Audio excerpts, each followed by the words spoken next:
मी कसा जगू कसा राहू काय त्याला सांगितलं पाहिजे. असा गैवर घाल मग आपण म्हणायचं बॅलेट पेपरचं तुला कशी आठवण येते या. इव्हन मशीन तुझा कसा घात केला या. बरोबर आहे ना. खटक्याव बॉट जाग्याव पलटी. आणि पवार साहेबांना झोप लागना. 60-70 वर्ष सत्ता भोगली माणूस शांततेनं झोपला पाहिजे हो का नाही. इथं आता आमचं काका बसले दाढी पिकली या. पिकले का नाही. तुम्ही काय म्हणता प्रपंच लेकरांचा. आता मी निवांत पण ही गडी म्हणताय का. पैलवानानं लंगोटा घातला. पैलवानानं ढाकव घेतलं. पवार साहेबांनी आता नवा डाव काढला. लंगोटा आमच्या बानं घातला. यांच्या हातात बी कवा लंगोटा नव्हता पण दरबारातले उतरे साहेबांनी नवा डाव काढला. अरे राहुल बाबा बी येणार आहे पण ती येताना एक बोर्ड लावून ठेवा काट्या कुट्याचा तुडवीत रस्ता कसा गावाकडे आला अस बाबा. राहुल बाबा आम्ही बी तुमचं स्वागत करू. हाय असाच मंडप ठेवू. तुम्ही म्हणला तर भटजीला बी बोलवू कारण गावाकडच्या मंगलाष्टका ऐका जरा कशा असत्या त्या. मेरी शादी कब होगी जब मैं पंतप्रधान बनने के बाद होगी. मरकडवाडी गाव हुशार आहे. इथं पडळकर साहेब सांगतील त्यांना बॅलेट पेपरवर निवडणूक घ्यायची आहे. बिचाऱ्याचं लगीन झालं पाहिजे. पोलिसांना मी विनंती करतो त्यांना 2 डबं मांडून देते. बॅलेट पेपरवर मतदान होऊन दे. तो गडी निवडून येऊन दे आणि त्याचा शपथविधी इथंच करतो आणि अक्षता बी इथंच टाकतो. या व्यासपीठावरती उपस्थित असलेले माझे सहकारी बहुजन समाजाचे नेते नवनिर्वाचित आमदार गोपीचंद पडळकरजी, माझे दुसरे सहकारी भावी आमदार राम सातपुतेजी आणि व्यासपीठावरील सर्वच प्रमुख मी सगळ्यांचे दिलगीर व्यक्त करतो कारण सगळे या ठिकाणी माळशिरस तालुक्यातले नेते मंडळी बसलेले. या सगळ्यांनी या तालुक्यामध्ये प्रस्थापितांना घाम फोडलेला होता आणि तुम्ही सगळे गावगाड्यातली शेताभातात राबणारे माझे शेतकरी तरुण मित्र आणि माता भगिनी आणि पत्रकार भावांनो, मी मार्कड वाडीला खऱ्या अर्थानं दंडवत घालायला आलो. या तुम्ही एक इतिहास केला आणि त्या इतिहासाची दखल ही देश पातळीवर घेतली गेली. आपण शेताभातात राबणारी माणसं इंद्रजित भालेरावांची कविता मी तुमच्या भागात फिरत असताना भाषणामध्ये म्हणायचं काट्या कुट्याचा तुडवीत रस्ता माझ्या गावाकडे चल माझ्या दोस्ता. काट्या कुट्याचा तुडवीत रस्ता माझ्या गावाकडे चल माझ्या दोस्ता. इथं मातीत मळतात माणसं कशी खातात जीवाला कसता माझ्या गावाकडे चल माझ्या दोस्ता. ही कविता आपण म्हणायचं इंडियातल्या पोरानं गावाकडे यावं. गावातली माणसं कशी उन्हातानामध्ये राबतात बघावं. ते कशी हाला अपेष्टामध्ये जगतात ते बघावं. त्यांचं खळं कसं लुटलं जातं या आणि त्याच्या हातात एंडो सल्फानचा डबा येतो या त्यानं बघायला यावं. खळं कोण लुटतया त्याला कळावं म्हणून गावाला यावं. पण मार्कडवाडी गाव भाग्यवान आहे, खळं लुटणारा गावात आला. केवढं भाग्यवान पडळकर साहेब. आम्ही ह्यांना म्हणायचं, अरे दिवसा ढवळ्या तुझं खळं हे लुटतया, त्यामुळं तुझ्या बापाच्या अंगावर धडूत कपडा येणा झाला या. ते म्हणायचं ते गावल कुठं. पण मार्कडवाडी बहादर आहेत, त्याला गुलवत गुलवत गुलवत बरोबर गावाकडे आणलं. आता इंडियातला मोठा चोर राहुल बाबा भी येणार आहे. पण ती येताना एक बोर्ड लावून ठेवा, काट्या कुट्याचा तुडवीत रस्ता, कसा गावाकडे आला स बाबा.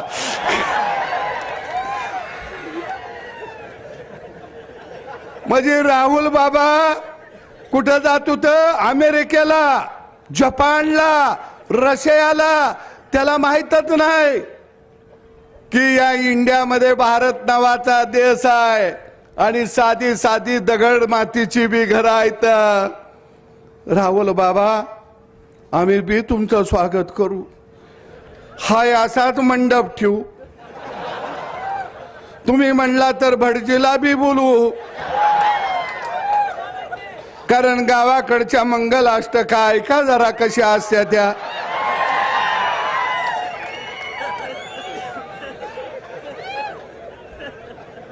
पण त्याचं एक स्वप्न आहे राहुल बाबाचं, मेरी शादी कब होगी, जब मैं पंतप्रधान बनने के बाद होगी. मरकडवाडी गाव हुशार आहे. इथं पडळकर साहेब सांगतील, त्यांना बॅलेट पेपरवर निवडणूक घ्यायची आहे. बिचाऱ्याचं लगीन झालं पाहिजे.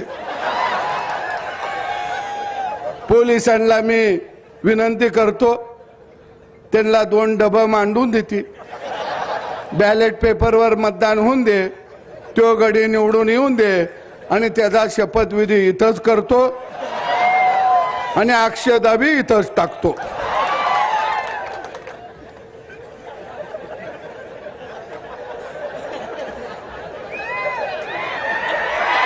पण पवार साहेब लय हुशार आहे. त्याच्या लक्षात आलंय की आपण हरायला का लागलो, हरायला का लागलो त्याच्या लक्षात आलं. आणि म्हणून पहिल्यांदा बारक्या गावात येऊन पवार साहेब बसलं. का बसलं? पहिल्यांदा राजकीय हत्या त्यांची झाली 50-60 वर्षात. पहिल्यांदा ते गैवर घालायला गावात आलं.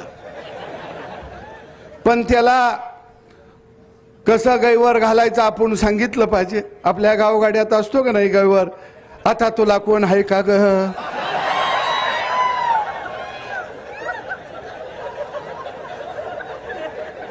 पुन्हा मग एखादा जवळचा असला तर म्हणतो आता मी कसा जगू कसा राहू.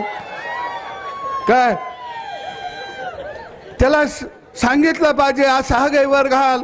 मग आपण म्हणायचं बॅलेट पेपरचं तुला कशी आठवण येते या, इव्हन मशीन तुझा कसा घात केला या. आता यांचा गैवार कार्यक्रम चाललाय.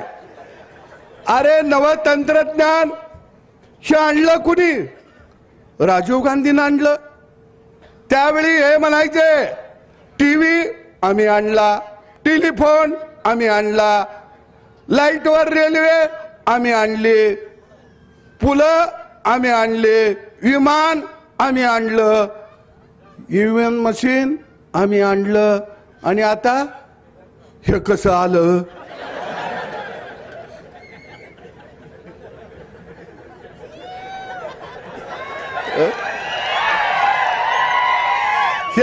मशीन कसं आलं? गोपीचंद पडळकर निवडून आलं. आता हे असं चाललंय काय? तुम्हाला ह्यांना बॅलेट पेपर का पाहिजे माहित आहे का? बॅलेट पेपरवर मतदान झालं, पोलिंग बूथवर टप्पा हीच मारती ती. तुम्ही म्हणणार कस काय? माझ्याकडे चितार येत आहे. राजेश खन्ना मतदान करतोया आणि त्याला सपोर्ट कोण करतंय? राजीव गांधी आणि सोनिया गांधी. आता या मशीनला सपोर्ट करायला येत नाही, बरोबर आहे ना? खटक्यावर बॉट, जाग्यावर पलटी. आणि बॅलेट पेपरवर मतदान झालं की काय होतं? 2-4 मतांना हरायला लागलं की मग 2-4 बॅलेट पेपर तोंडात घालायला येते, ती गिळायला येते ती. आता एवढं मोठं मशीन गिळायचं कसं?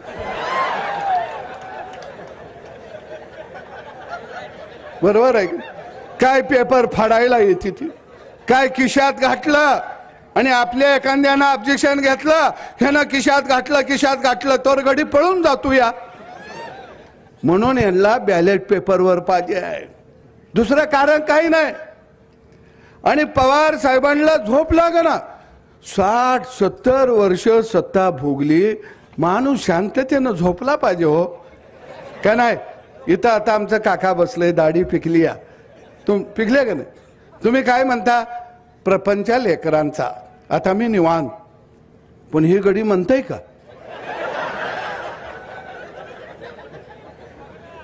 हे लेकरा बाळाचा प्रपंच म्हणायलाच तयार नाही. ह्यांना सवय लागली या सत्ता, माग पुढं पोलीस गाड्या, ह्यांना सवय लागली या अधिकाऱ्यांना तंबी द्यायची सवय लागली. आणि पहिल्यांदा देवाभाऊ नावाचा बाप या महाराष्ट्राच्या मातीमध्ये जन्माला आला. नाहीतर तुमच्या लक्षात आलं का? हे कुणाला बोलू देत नाहीत.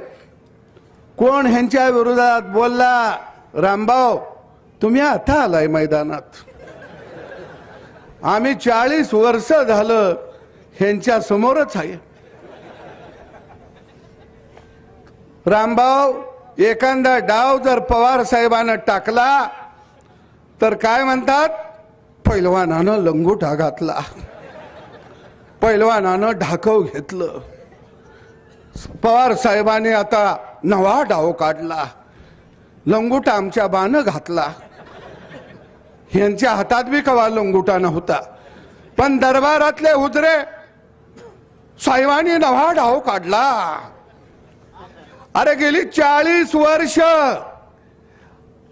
आम्ही यांचा डाव बघत होतो, पण देवाभाऊ नावाचा वस्ताद या महाराष्ट्राच्या मातीत आला आणि बारामतीचा तो पैलवान नव्हता, तुधी भोपळा होता.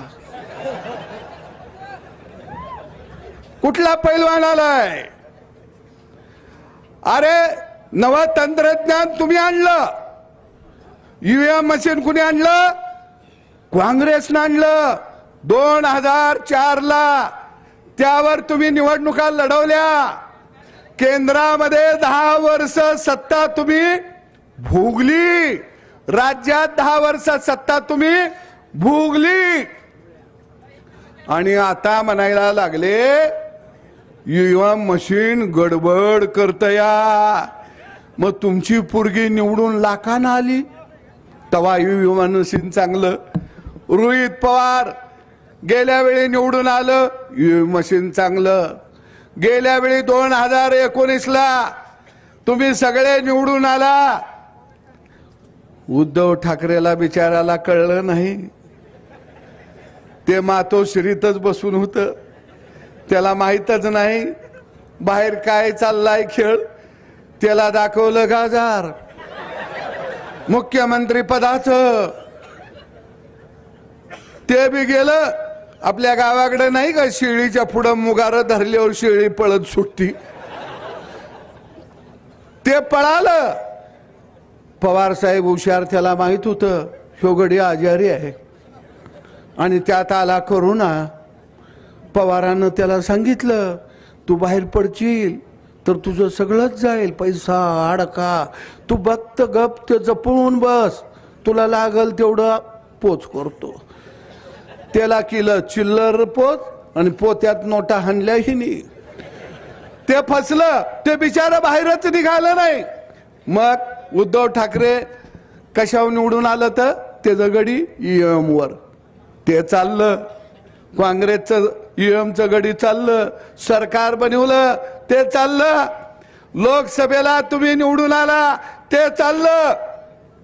त्यावेळी काय म्हणले, महाराष्ट्रातल्या जनतेनं ठरवलेलं आहे की हे सरकार घालवायचं म्हणून मतं दिली. तेव्हा सुद्धा फेक नेरेटिव्ह तुम्ही पसरला. परवा 2 दिवसापूर्वी आकडेवारी आली, आम्हाने 56 लाख मतं पडतात. माझ्याकडे ती आकडेवारी आहे. मला वाटतंय काय गणित बी भारी आहे. ते म्हणले 2024च्या लोकसभेमध्ये आणि आत्ताच्या विधानसभेमध्ये आम्हाने मतं पडली 58 लाख. मग आमचं 10च गडी कसं निवडून आलं? दादाला पडले 56 लाख, 41च कसं निवडून आलं? अरे लोकसभेला भाजपला 1.5 कोटी होती, 9 निवडून आली. तुम्हाला 58 लाख मतं पडली, 8 गडी तुमचं निवडून आलं. मग 1.5 कोटी वाल्याचं 9 येते ते आणि 58 लाख वाल्याचं पवार साहेबाचं 8 गडी निवडून येते ती. तुमचं गडी वाढलं कसं? काँग्रेसला 96 लाख मतं पडली लोकसभेला, गडी निवडून आलं 13 आणि 1.5 कोटी पडलं, त्याचं गडी किती निवडून आलं? 9. भावांनो, यांना लक्षात आलं बॅलेट पेपरवरती घोटाळा करता येतो. पूर्वी आपण घोटाळा केला. भंडारा लोकसभा मतदारसंघामध्ये भारतरत्न डॉक्टर बाबासाहेब आंबेडकर उभा राहिले, 18,000 मतानं पराभव झाला. पण त्या ठिकाणी कागदावरची बॅलेट पेपरवरची मतं बाद किती दाखवली? 72,000 मतं बाद दाखवली. आणि त्यावेळी जयप्रकाश नारायण म्हणले ह्यात काहीतरी गडबड दिसते, या घोटाळा दिसतो या. अरे EVM मशीन कायदा कुठे केला? लोकसभेमध्ये. सरकार कुणाचं? तुमचं. म्हणजे एकदा कायदा झाला की तो कायदा जनतेनं राज्यकर्त्यांनी पाळायचा असतो. या संसद हे कायदे मंडळ आहे. पण बघा, कायदा आपल्याला पाळायला सांगते ती आणि संविधान हातात घेऊन शपथ घेते ती. अरे संविधान म्हणजे काय आहे? संविधानानं माणसाला व्यक्ती स्वातंत्र्य दिलं, संविधानानं माणसाला कायदा दिला. मग ते संविधान हातात घेता आणि कायदा तुम्ही पाळायचा नाही म्हणता. आणि म्हणून मी मार्करवाडीतल्या जनतेला सलाम करतो की लोकशाही जिवंत ठेवण्याचं काम जर कुणी केलं असेल तर ते मार्करवाडी या गावानं केलेलं आहे. इथं एका माऊलीचा सत्कार झाला. अरे तिच्या पतीला तुम्ही बूथवर बसू दिलं नाही, पण आमची झाशीची राणी त्या बूथवर ते उभा राहिली आणि लोकशाही वाचवली. पवार साहेब, जर माय माऊली जर आपल्या बूथचं संरक्षण करत असेल तर तुमचा राष्ट्रवादी पक्ष हा पक्ष नाही तर ही तुमची गुंडांची टोळी आहे, गुंडांची आणि लुटारूची टोळी आहे. आणि ती गुंडांची आणि लुटारूची टोळी या महाराष्ट्रामध्ये गाडण्याचं काम कुणी केलं असेल तर त्याचं नाव देवाभाऊ आहे. देवेंद्र फडणवीस ह्यांना वाईट का वाटतंय तुमच्या लक्षात आलं का? ते शाळा काढत नाही, ते कारखाना काढत नाही, ते दूध संघ काढत नाही, ते बँक काढत नाही, ते मेडिकल कॉलेज काढत नाही, ते पतसंस्था काढत नाही. ते कायच हानीना झालं या? आणि ह्यांना वाटतंय काय आम्ही आता हाणलं या, आता ह्या गड्यानं जर आमच्याकडे नजर गेली तर आम्हाने कुठं बसायला लागल, सळीतनं भाकरी नळीतनं भाजी. पवार साहेब देवेंद्र फडणवीसच्या विरोधामध्ये काय आहे तुमच्या लक्षात आलं का? मी जाता जाता सांगतो, आपण शेतकरी माणसं आहे. पवार साहेब लय हुशार आहे. ते काय म्हणतंय देवेंद्रजीला, ही सरकार म्हणजे दुधाची गाय आहे, गाय आहे. ते काय म्हणतं, या दुधाच्या गायीला खुश ठेवायचं असेल तर तिला चारा घालायचा, म्हणजे आपल्याला थोडं काहीतरी अनुदान दे, कुठं सोसायटीला चेअरमन कर, कुठं सरपंच कर, कुठं अजून मजूर सोसायटी काढून दे, कारखान्याला डायरेक्टर करून टाकायचं, सूतगिरणीला करायचं, दूध संघाला डायरेक्टर करायचं, बँकेला करायचं. एकदा डायरेक्टर झाला की गडी काका फुगवतच असतो या. तो म्हणतो ही बँक माझीच आहे, बँक ती हंती ती नुसती माझीच आहे म्हणतो. हा दूध संघ आमचा आहे. काय आहे त्याच्यात? खंगाळलेलं पाणी तर मिळतंय आपल्याला.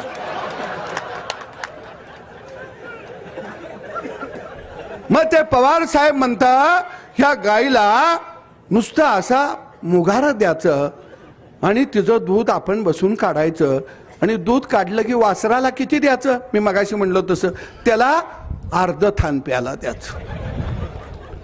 3.5 थानातलं दूध आपणच हाणायचं. देवेंद्रजी म्हणलं ही गाय ज्या मालकाची आहे, जो मालक तिला चारा घालतो या, हे दूध मी त्यालाच वाटणार. पवार म्हणलं हे दूध जर मालकाला वाटणार असतील तर आम्ही गाय पशी ठेंगडं घेऊन बसणार, तुला कास जवळ येऊच देणार नाही. मग सुकल काष्ट, मग ह्याचं एकदा आंदोलन काढायचं, त्याचं एकदा आंदोलन काढायचं, त्या जातीला वर करायचं, ह्या जातीला वर करायचं. मग म्हणायचं ह्याच्यावर निर्णय झाला पाहिजे, अमक्याला हे मिळालं पाहिजे. मग 60 वर्ष तुम्ही काय करत होता? पीठ मागत होता गावागावात. पण महाराष्ट्रातल्या गावगाड्यातल्या शेतकऱ्यानं, शेतमजुरानं, माय माऊलीनं पवारांना सांगितलं इडा पिडा टळणार आहे आणि देवा भाऊचं राज्य येणार आहे. ती इडा पवार नावाची साती आसरा 7.5 कुणी घालवली? पवारांना कळलंच नाही. हे माय माऊलीनं दणका दिला का नाही? तिला कळलं ह्यो गडी आला की आपला मसन वाटा झाला. बरोबर आहे की नाही? तिला कळलं बटन दाबतवी नवरा, इलेक्ट्रिक मोटार चालू होतीया, वावर पाणी पेतया, नवरा गाय म्हशीला चारा काढतोया. नाही पहिला नवरा काय म्हणायचा, लय उशीर मोटार चालली तर लय बिल आलं तर सगळा ऊसच लाईट बिलाला जाईल. आता बायको नवऱ्याला सांगते अरे आपल्याला लाईट फुकट आहे, बटन दाब आणि धार काढायला म्हशीकडे बस, काय काळजी करू नको. तिला कळलं महिना झाला की अकाउंटवर 1500, आता 2100. चिंता करू नका, परत आपलंच बटन 5 वर्षानं दाबवायचं, परत 2500. तुम्ही म्हणणार हे कसं काय? कारण हे गाईचं दूध गडी स्वतःच पेत होते. म्हणून गावगाडा काय असतो, गावगाड्याला स्वातंत्र्य सन्मान दिल्यानंतर काय करतो हे कधी दाखवलं? विधानसभेच्या निवडणुकीमध्ये दाखवलं. आणि मग पवार साहेबांच्या लक्षात आलं. ते म्हणलं तर माझा नातू भाग्यवान रोहित पवारची, ते आता महाराष्ट्राची सेवा करतील. महाराष्ट्राची सेवा काय? यांना सेवा करायचा नाद लागलाय हो.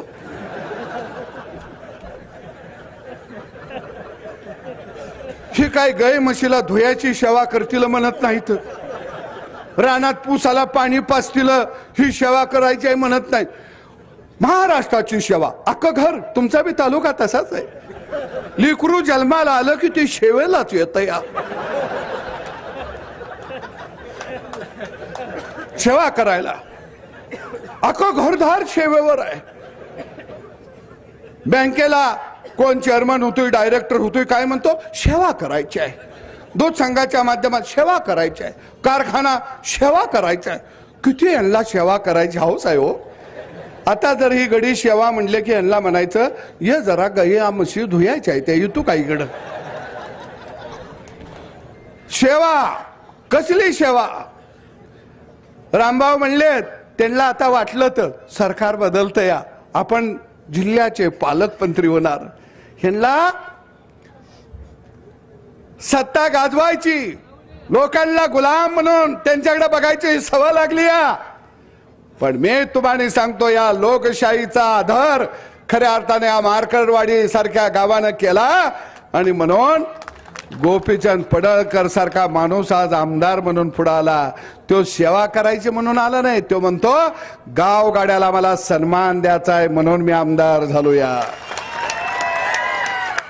आणि हे कशी सेवा करायची.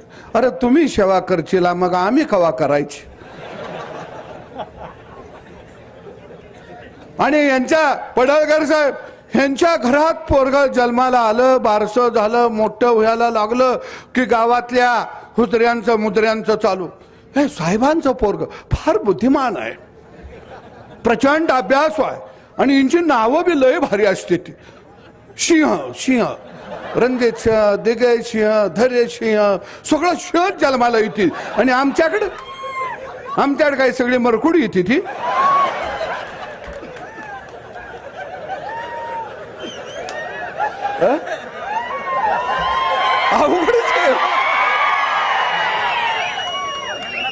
आणि पडळकर साहेब लय भारी गडे आहेत.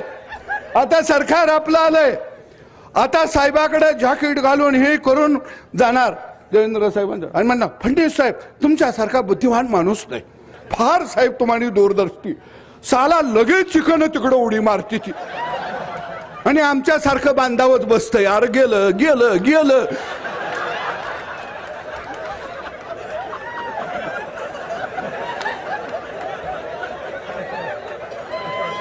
आणि मग आम्ही आपला बोर्ड झगाटतोया आणि घरला येतोया. बायको म्हणते काय झालं, मग आम्ही म्हणतोय शिमगाच आलाय आपल्या वाटली. आणि लाजत नाहीत बर का. आणि पुन्हा पाठिंबा कसा दिला म्हणते ती, आम्ही महाराष्ट्राच्या विकासाला पाठिंबा दिलेला आहे. वा पट्यानू. पण काही असू दे, मरकरवाडीला परत धन्यवाद करतो. गडी धावत पळत आला तुमच्याकडं, कसा का असेना पण बघायला मिळाला.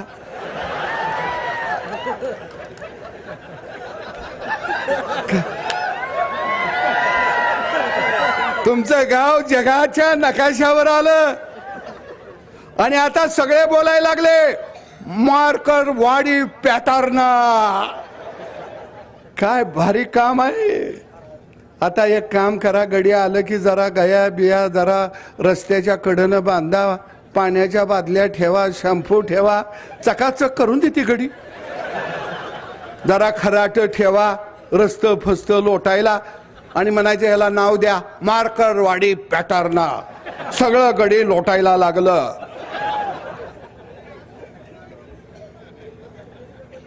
अरे जसा उजाडाला घुबड भेट, घुबडाला सूर्योदय चालत नाही, तसं नव तंत्रज्ञान म्हणजे हा सूर्योदय आहे. आणि त्याला इंडिया आघाड्यातली घुबड भ्यायला लागलेली आहेत. ह्यो सूर्य कसा होतोया, भ्यायला लागले. पण काही असू दे, आपल्याला शेतातलं काम आहे. त्यांना आता खुर्ची तर मिळालेली नाही, आता गाड्यांना काहीतरी काम असलं पाहिजे. आता 5 वर्ष यम घ्या. पडळकर साहेब आपण दोघं ती एका बाजूनं नांगूर धरतील, दुसऱ्या बाजूनं आपण बी नांगूर धरूया. बर त्यांचा नांगूर रेड्याचा असला तर आपण खिलारी बैलाचा धरूया. शेत आपण चांगलं नांगरायचं आता. बरं आम्हाला तर काय काम आहे, कारण आम्हाला हा गड्या हे वाडे उद्ध्वस्त करायचे आहेत, उद्ध्वस्त. आणि या मानकर वाडीला मी दंडवत घालतो. माझ्यासारख्या फाटक्या माणसाला सुद्धा मताचं लीड या गावानं दिलेलं होतं. आणि मी तुम्हाला सांगतो, रामभाऊ, अजून मी आमदार झालो, माझा पहिला फंड कुठं दिलेला नाही, पत्र दिलं नाही. पहिल्या फंडाचं काय करायचं सांगा. पहिलं पत्र मी मार्करवाडीच्या विकासाला देणार. लढाऊ माणसं आहेत आणि हा माळशिरस तालुका मला माहित आहे.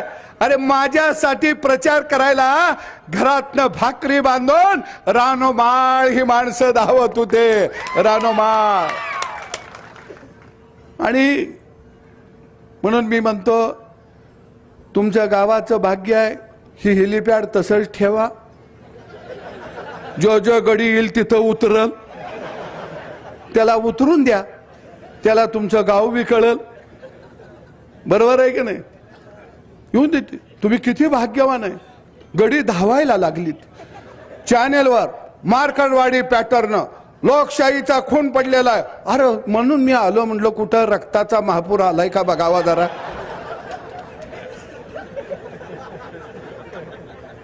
कारण मग मला रक्तदान करायला बी माणसं जरा मागं पुढं करतील. म्हणलं इथं 2-4 बॅरेल भराव होतं. अरे लोकशाही कशी, मी तुम्हाला जाता जाता सांगतो.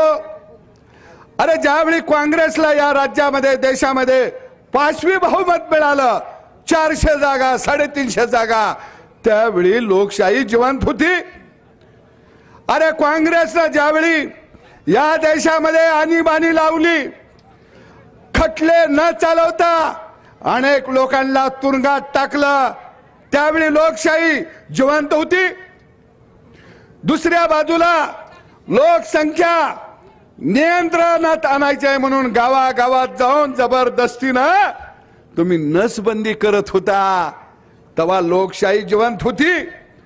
अरे देशातल्या सगळ्या योजना, विमानतळ, चौक ह्याला काँग्रेसच्या नेत्यांची नावं देत होता, ही लोकशाही जिवंत होती. आणि आता तुम्हाला उतरता कळा लागल्याबरोबर लोकशाही बुडायला लागली, अशा हकाट्या पेटता. अरे शाळेंना नावं कुणाची, कारखान्यांना नावं कुणाची, दूध संघाला नावं कुणाची, रस्त्याला नावं कुणाची, चौकाला नावं कुणाची. म्हणजे तुम्ही डायरेक्ट ब्रह्मदेवाच्या अंगठ्यातनं खाली येत होता का? सामान्य माणसाचं नाव एखाद्या चौकाला नाही आलं, एखाद्या विमानतळाला लढणाऱ्या, देशाला स्वातंत्र्य देणाऱ्या माणसाचं नाव नाही आलं. अरे तुम्ही लोकशाही ही वेठ बिघार बनवलेली होते, लोकशाहीला तुम्ही गुलाम बनवलेलं होतं. आणि या लोकशाहीला मुक्त करण्याचं काम या देशामध्ये आदरणीय नरेंद्र मोदी यांनी केला. आणि म्हणून मी जाता जाता सांगतो, यो मशीन चा जो ह्यो कालवा चाललाय, ह्या कालव्याला काहीतरी नाव द्यावं लागेल. गावात एखादं मेलं तर पै पाहुणं लेकी बाळी जमून गैवर घालते त्या का नाही. तसा मला तर एवढा आनंद वाटायला लागलाय. सत्ता नावाची रक्त पिपासू व्यवस्था यांच्या समोर आता मरून पडली. पण मला खरंच वाटत नव्हतं ह्या डोळा पवार साहेब सारखा माणूस सुद्धा मेलेल्या, आयुष्यभर भोगलेल्या सत्तेच्या जवळ येऊन गैवर घालून रडायला लागल. म्हणून इथं जी येत आहेत ती सगळी गैवर घालायला येत आहेत. मार्करवाडीतल्या मी जनतेला आव्हान करन, कारण एखादं जर गैवर घालत असलं तर आपण त्याचं सातवण करायचं असते. ते गैवर घालायला लागलं तर म्हणायचं असं करू नको, मी आहे तुझ्याबरोबर, तू म्हणतोयस ते खरं आहे, पुढच्या वेळी बदल करूया आपण, अजिबात काळजी घेऊ करू नका, हे चुकीचं झालं, हे मरायला नाही पाहिजे होतं. कारण गैवर घातला की आपण सातवण करतो का नाही? कारण रडणारा एखादा म्हणतो का नाही, आता मी कसा राहू, कुणाकडे बघून जगू? मग म्हणायचं माझ्याकडे बघून जग. आता दुपारी नाना पटोल्यांचा गैवर आहे, पण तुम्ही गैवर घालायला जेवून खाऊन या, नाहीतर बिन जेवणाचं इचेला आणि हे उपाशी तुम्हानीच मारतील. खाऊन पिऊन या. आणि राहुल गांधी जर आलंच गैवर घालायला, तो तर अख्ख्या देशाचा गैवर घालायला येणार आहे. त्यावेळी रामभाऊ मला आणि गोपीचंदला निमंत्रण द्या, कारण सातवण करायला आम्हाला बी यावं लागेल. आम्ही येतो. आणि नेते आम्ही कुठले येतो माहिती आहे का सर? आम्ही पंढरीच्या पांडुरंगाकडे जातो, कारण हे दुःख हलकं झालं पाहिजे. अरे गेली 60 वर्ष तुम्ही गावगाड्याला लुटलं, गावाचं खळं लुटलं, त्या गावगाड्यानं तुमचं थडगं बांधलं आणि त्या थडग्यावरती श्रद्धांजली जर कोणत्या गावानं पहिल्यांदा व्हायली असेल तर त्या गावाचं नाव आहे मार्करवाडी. धन्यवाद.